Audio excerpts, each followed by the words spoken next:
Hello, everybody. My name is Greg Saunders. I'm assistant principal at Lewis Palmer High School, and along with me is Jessica McAllister. I know we're going to talk about some Canvas tips for family, but in this unique world of digital learning, we are really trying to figure out what's best for kids. And Jessica is actually our CTE coordinator for the district, doing a great job with all our online classes and beyond that.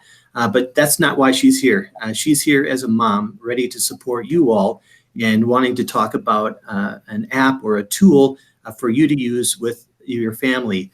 And it's called Trello. So I'm just going to hand it over to Jessica and let her talk more about it. And then afterwards, I'll bring up some Canvas tips for you all. And there you go, Jess. Thank you, Mr. Saunders. Hi, everyone. It's a little awkward speaking to an empty room, but we're happy for the possibility to record this because it's just a really neat tool.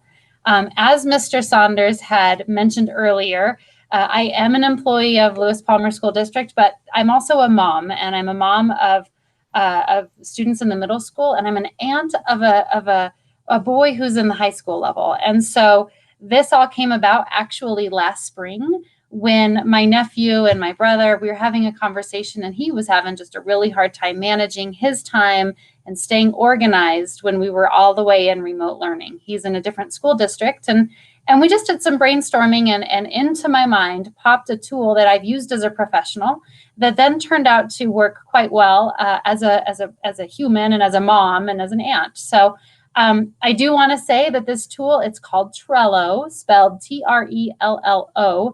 And it is not necessarily endorsed by Lewis Palmer School District, nor do we have technicians on staff to do any kind of like technical support or anything like that. So little disclaimer there. And with that, I'm going to jump right in. So I will begin sharing my screen here with you so you can see what it looks like. As I do so, I want to tell you that my daughter's name is Gwen, and we call her Winnie. So you will see that I've created what's called a board for Winnie McAllister. Mr. Saunders, I'm not seeing that I can share my screen right now, and I think maybe. All right, I can. Yes. Oh, great, there it is. There you go. So here is my screen. Hopefully you can see it. I see that it's loading right now. And as I mentioned, it's called Trello. So you can kind of see that URL up here. And this is called a board. I know it's really busy, and it's because Trello can actually add in some layers of customization. And this is giving you a little glimpse of who my daughter Gwen, or who we call Winnie, is with the palms in the background. So this is a board. And basically when an account is created, it's created with your name, your first name and your last name, and your email address. And so when you create a board, you basically just go to this boards area, and then you start a new board. That is something that you would want to do when you first get started, create a new board. You'll see here, this is actually the board I created for my nephew way back last spring, and then some that we have that we're working on right now. So when you start a new board, it basically just layers in these cards. These are called cards. And actually, I think for this example, I'll just go ahead and create a new board. Let's see here. I'm going to call it trial, and I'm just going to hit create board. So you're going to see it's going to look pretty boring. Actually, it gave me a neat background that I did not select, but then you'll see here that these lists just kind of exist. So what I typically do, and what I've done for my daughter, is I am really remaining cognizant of the days that she's doing her hybrid learning at home. So my daughter is in cohort A, and that means she's at home on Tuesday, and she's at home on Thursday, and she's at home on Friday. So I will create a Tuesday list, I will create a Thursday list, and I will create a Friday list. And just to spice it up a little, I also create a weekend work list. So those are my lists. And through that, then my daughter or my nephew is able to add cards. And so what she does at the beginning of every single week is she will have a tab open with Trello and then a tab open with Canvas. So she will go into all of her Canvas classes and she will start adding a card. So let's say that as she went into Canvas, she had decided that her science 1.2 was something that she was going to work on Tuesday. Now, what I'll tell you is, with our experience, we have due dates that are usually on the weekends.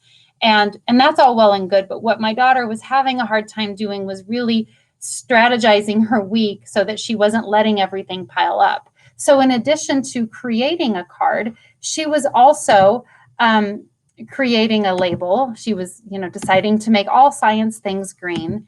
And then she was going in, let me come on down here, and she was hitting this edit button and making a due date. So for her, we would want this to be done on the Tuesday, even though it's not technically due until Saturday. She would give it a due date of, that same day that she wanted to work on it. And we would say 4:30 p.m. So now she has her first activity to work on Tuesday. And then she might find that she has a science assignment, and that's 1.3. She would go through the same motion. She would add a label. It would become green. She would then be done. She would give it the due date. And this time, the due date would be Thursday at 4:30 p.m. So notice that she's just kind of working through her week. One of the areas that I found this to be important as a mom was in talking to her at the very beginning. Her strategy was to work on all of her math on one day and all of her science on a different day, and then all of her language arts on the last day. And we all know that that's just not good, authentic learning. What I was afraid of as a mom was that by the time, if she'd worked on all of her math on one day, by the time she got around to math again, it might be 5-6 days. Maybe she's forgotten everything. So really a conversation to spread her assignments out throughout the week. Do a little bit of science every day, a little bit of math every day, so on and so forth. So that's how you set up a board. That's the cards and the lists. And I'm actually going to take you back to her board because I want to show it to you in action. So once she has done all of that, you can see another thing that we put in every single day is the expectation for her to go into Infinite Campus and to mark herself present. That's something that we found was kind of flying by off the radar, and we were missing that. So she has to do that every single day that she's home. And then what she does is she just kind of moves through the list. So you can see on Tuesday, she had set for her to do all of these different things here. Then tomorrow is her next day at home to work. And so she will just start at the top and slowly move her way to the bottom. I will tell you, I'm exceptionally proud of her today because I can see that she worked ahead. She had study hall today and she worked ahead and she got some things done. So the way that I know she's finished is because it turns green right here. And it only turns green when she actually goes into it and marks it complete. You will see that this homework day 2 now has turned green. So I'm able to watch from work. Oops, I'm sorry. I'm going to mark that incomplete because I don't want her to think she doesn't have to do it. I'm able to kind of watch her while I'm at work, completing her assignments that are due for her. So that's been just a really powerful tool for us. Again, I want to tell you that she can only mark something complete if she has set a due date. If she were to create a card, and I'll just kind of show you what this looks like, I'll call it example and add a card. Notice that if this were something she did, there's no way for her to click that off. There's no way for me to monitor if it's been done or not. So let me get rid of that so that doesn't confuse her. So that's kind of how it works. She gets in every day that she's home and she goes through the list and completes her activities. One thing I will tell you that's neat about Trello is a lesson in our home is that if she doesn't get to it on the days that she's planned to do it, then it becomes weekend work. So quite easily, you can drag and drop anything that wasn't complete into the weekend work, and that's waiting for her. So we all know that that's, well, for in my household, that's an incentive for her to make sure she's staying focused on Tuesday, Thursday, and Friday, because she doesn't want to be working on the weekend as much as she can avoid it. So that is Trello. I want to show you really quickly. I'm going to stop sharing my screen, and I'm going to show you maybe something that is even more exciting about this particular tool, and that is that there's an app for it. So the app looks it's just got these little bars, and once I click on it, I can find her board, and it just looks like that. So here is her Tuesday board. And then I can scroll, there's her Thursday board, and there's her Friday board. So as I'm at work, and this has happened already, I can literally see things turning green right before my very eyes, indicating that she's doing her work and she's getting done that which she has decided she wanted to do on that day. So that's Trello. It's been exciting for us. Once you get it set up in the system, there is a place where you need to invite someone to your board, and then students will receive an invitation to join.